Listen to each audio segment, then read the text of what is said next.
Queridos homens de coragem, mais uma vez estamos aqui no nosso Papo Entre Irmãos, trazendo hoje um assunto para você, homem, exclusivamente para você. O título do nosso Papo Entre Irmãos hoje, Marcelo, é o seguinte: músculo, bigode e caráter. Vamos bater um papo sobre esse assunto? É importante, né, Oni? A gente saber diferenciar uma coisa de outra e o que Deus pensa de uma coisa e outra. É isso aí. O texto base do nosso bate-papo de hoje está lá em Provérbios, capítulo 3, versos 3 e 4. Particularmente, eu tenho uma admiração muito grande pelo livro de Provérbios, já falei isso aqui outras vezes. Provérbios tem 31 capítulos. O maior dia do mês tem 31 dias. Então, se você não souber o que ler na Bíblia hoje, é muito fácil. Hoje é dia 13 de maio. Abre lá Provérbios, capítulo 13. Certamente tem uma mensagem de Deus para você. Né? Sempre atual. Sempre atual. E muitas vezes não, na maioria das vezes vai falar comigo de uma maneira e com você de outra, né? E às vezes o mesmo versículo de maneira diferente diante do que tu está vivendo. É exatamente isso. Vamos ver o texto então? Provérbios 3, 3 e 4. Não te desamparem a benignidade e a fidelidade. Ata-as ao teu pescoço, escreve-as na tábua do teu coração, e acharás graça e entendimento aos olhos de Deus e dos homens. Que versículo extraordinário, né, Marcelo? Tremendo. Graça aos olhos de Deus e dos homens. Você vai agradar a Deus e os homens. E dos homens. Quando você tem benignidade a um homem bom e quando você é fiel a Deus, aos seus princípios, aí, meu amigo, é músculo, bigode e caráter. Não é isso? Vamos falar sobre esses três aí. Como é que você vê essa questão de músculo, Marcelo? O que é músculo para você dentro desse tema que a gente vai enfocar hoje aqui? Eu tive pensando, o músculo hoje, ele é dado muito valor, questão do corpo, da força, da beleza, da virilidade, da vida saudável, mostrar para as pessoas que você cuida do seu corpo, né? Só que também tem os músculos intelectuais e espirituais que nós não podemos deixar de lado, né? Que a gente precisa exercitar, que a gente precisa fazer exercícios com esses músculos, né? Por exemplo, o músculo da leitura da Bíblia e da oração. Se você não exercitar a leitura da Bíblia e da oração, você vai ter a sarcopenia espiritual, né? Quer dizer, dizem aí os médicos, né? Sarcopenia é um músculo do nosso corpo, quando ele vai perdendo, mudando fibra, enfim. A gente vai envelhecendo, não tem jeito, o músculo muda de formato.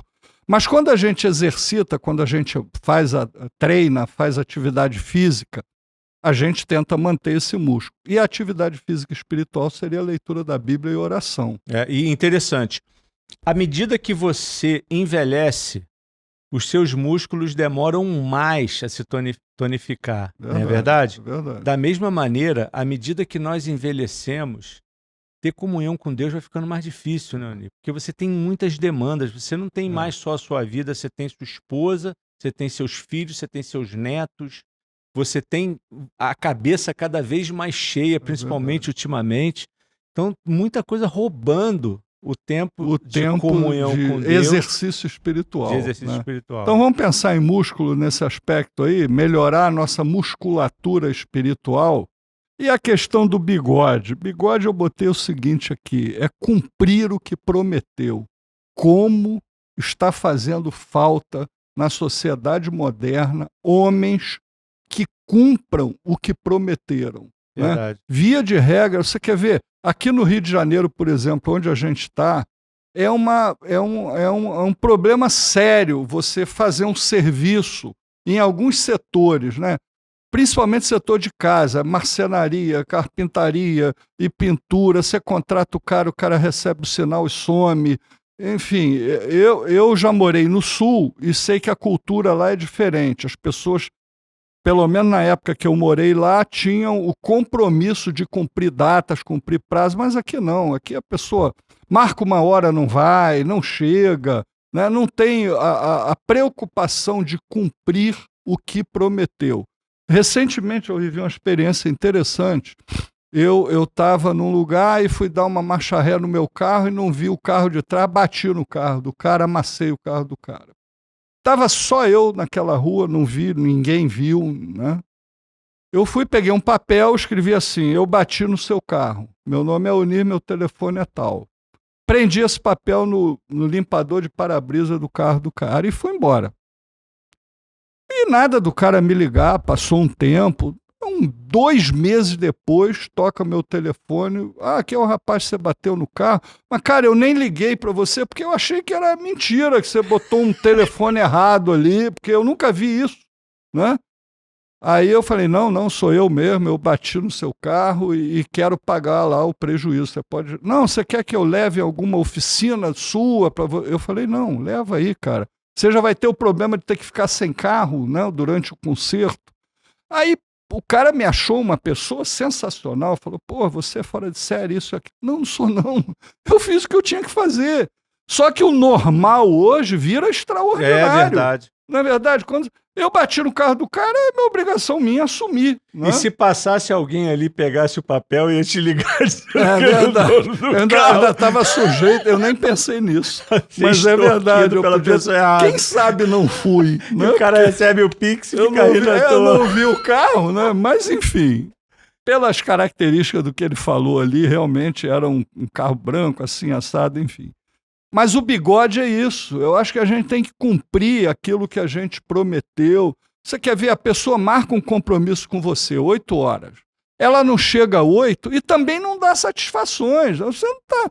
Aí dá 8h10, 8h15, 8h20, 8h30 e você liga: ô fulano, cara, já são 8h30, você não chegou. E eu esqueci de te avisar que não vai dar para eu ir. Uma piada isso, né? Cadê o bigode desse cidadão? Não tem palavra, não... Enfim, eu acho que... E o cristão, ele tem que ter muito cuidado com isso, né, Marcelo? Tem. Cara, mais do que ninguém, que o cristão tem que cumprir. O cara que está devendo, você tem que ligar para ele? Ele é que tem que te ligar. Deveria, né? Dever acontece. É isso aí. Mas você que tem que ligar. É. E se a pessoa te ligar, o teu dever é atender. Se ligar 10 vezes, você vai atender 10 vezes. 30 vezes você vai atender. Você Hoje em dia, o cara some, liga no telefone. Via de regra, quando você empresta um dinheiro, você perde o amigo. Já viu isso, né? Eu, ultimamente, cara, eu tô fugindo disso e já tive sérios problemas em relação a isso. Às vezes a minha postura é o seguinte: se eu puder ajudar dando alguma coisa, eu dou. Se não, emprestar, infelizmente, não vale a pena. Mas a Bíblia diz, né? Não fugir daqueles que quiser que ele empreste. É isso. Acho que a gente tem que, de uma certa forma, ponderar isso. No entanto, está cada vez mais difícil. Por exemplo, ninguém quer mais um cheque, o cara quer um cartão, porque se você não pagar, a operadora paga. Ninguém mais faz um negócio que não tenha um contrato. Acabou esse negócio de eu vou fazer e você vai me pagar, né, Oni? É isso aí. Pelos dois lados. Eu acho que a credibilidade está indo embora e muita gente olha hoje para o cristão de maneira diferente, porque antes eu cheguei a viver esse momento. A palavra, você principalmente, a palavra de um cristão valia muito, né? Muito, não, esse cara é crente e pode fazer negócio com ele. É verdade. É? Hoje em dia isso não, infelizmente, não é mais assim. Mas precisa ser. Nós, homens de coragem, temos que ter força no bigode e resgatar o compromisso. Assumiu, cumpra. Prometeu, faça. Porque você está colocando a palavra de Deus, né, sendo avaliada pela sua atitude. O cara é cristão, mas ele cumpre o que ele promete, né? E o outro aspecto aqui, Marcelo, é a questão de caráter. A gente escreveu aqui, né? O caráter, ter convicção, ter compromisso e fé. Fala um pouquinho aí sobre isso. A convicção é de que você é, de fato, filho de Deus. Se você tem convicção de que você é filho de Deus, você já deixa muita preocupação e muito medo de lado. Porque seja lá qual for o problema que bater na tua porta, tu sabe que vai vir acompanhado dos olhos do Deus vivo. Ele vai estar olhando para aquilo ali. Ele vai estar vendo, ele vai estar te livrando ou não. Ele vai estar com você naquele vale da sombra da morte. Ele nunca vai te abandonar. Tem versículos na Bíblia que dizem, né? Nem no mais alto, nem no mais profundo abismo, você vai perder a visão do Deus eterno em cima de você. E o compromisso é o compromisso que nós temos que ter por conta de saber quem somos com a evangelização. Eu acho que hoje em dia nós temos que ter esse compromisso em propagar o evangelho, o que você está fazendo com homens de coragem, o que os homens de coragem estão fazendo nas suas cidades, nas suas igrejas. É exatamente isso, convidar um amigo que nunca teve acesso a uma igreja, e é uma grande porta, né, o Homens de Coragem. Tremendo. Não, nós vamos numa reunião. E por último, a fé, que sem ela é impossível agradar a Deus. Eu gostaria de pegar esse gancho que você falou aí do trabalho do Homens de Coragem, para dar os parabéns para você, líder de reuniões do Homens de Coragem pelo Brasil afora e nos países onde o trabalho já está implantado. Eu tenho recebido constantemente fotos de reuniões semanais nas igrejas, nas casas, vendo grupo de homens ao redor de uma mesa, trocando ideias e falando a respeito dos valores cristãos que o homem moderno tem que ter. Parabéns para você, querido homem de coragem. Leve essa bandeira adiante, sabe por quê? Músculo, bigode, caráter foi o que Deus nos deu como homens e agora num chamamento especial como homens de coragem. Deus nos ajude, Deus nos abençoe, Deus nos revista de graça para que a gente possa dar exemplo, ser testemunho vivo daquilo que a gente prega, não é isso, Marcelo? E poder levar o evangelho aonde quer que seja possível. Eu tive acesso, né, a um versículo esses dias, pregado por um pastor chamado Ronaldo Lidório, e no meio da pregação ele falou uma coisa extraordinária. Imagina a alegria de Deus quando você se esforça para fazer o que o agrada. Fazer o que é certo não é fácil. Nossa natureza não pede para você botar um papel lá para um cara te ligar porque você bateu no carro dele e você perder 2, 3 mil no conserto do carro dele. Isso aí é com certeza, né, um ato difícil para muita gente. É difícil para mim, eu confesso. No entanto, saber que Deus está se agradando com aquela atitude, seja lá qual for o valor, se você parar para analisar, fica barato. Barato demais. Por você ter alegrado a Deus. Barato. E, reportando-me novamente a esse episódio, no final o rapaz falou assim para mim: o mundo precisa de mais homens como você. Eu acho que sem de forma alguma, meus irmãos, querer jogar confete em cima de mim. Nenhuma. Sabe por quê? Eu fiz o que eu tinha que ter feito. Eu não fiz nada além do que eu deveria ter feito, como homem, independente de ser cristão, tá? Eu acho que o homem, seja lá quem for, se ele é homem de verdade, se ele tem bigode, ele tem que cumprir, tem que assumir as consequências dos seus erros, das suas atitudes. Então, o objetivo disso é dizer o seguinte: quando você faz o que agrada a Deus, como disse o Marcelo, imagina a alegria do Senhor. Quando olha lá de cima, caramba, esse é meu. Cara, ele venceu o mal que ele é um ser caído, cara. Ele eu te confesso, eu tive vontade de sair de fininho. Olhei, ninguém tá vendo. Eu tive vontade de entrar no meu carro, na maciota, como se diz aqui no Rio. Essa Depois vontade. Eu parei e pensei, peraí, mas isso não é justo? O carro do cara tá parado aqui, ele não fez nada. Fui eu que cometi uma barbeiragem e amassei o carro do rapaz. Então eu tenho que assumir isso. Fui lá e botei o papel.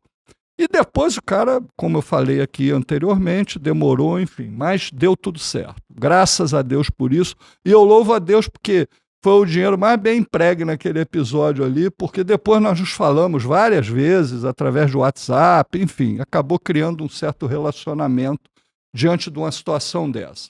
Então, querido homens de coragem, seja forte, cumpra o que você promete, e tenha caráter, porque é o que nós precisamos, de homens corajosos e homens de verdade. Deus nos ajude. Mais uma vez, galera, não se esqueça de dar seu like, de compartilhar. Isso é muito importante. Não é para mim, nem para o Marcelo, mas para que outros possam participar desses momentos tão legais que a gente tem no nosso Papo Entre Irmãos. Não é isso, meu irmão? É isso aí. Um abraço para todos. Até a próxima. Um abraço, gente.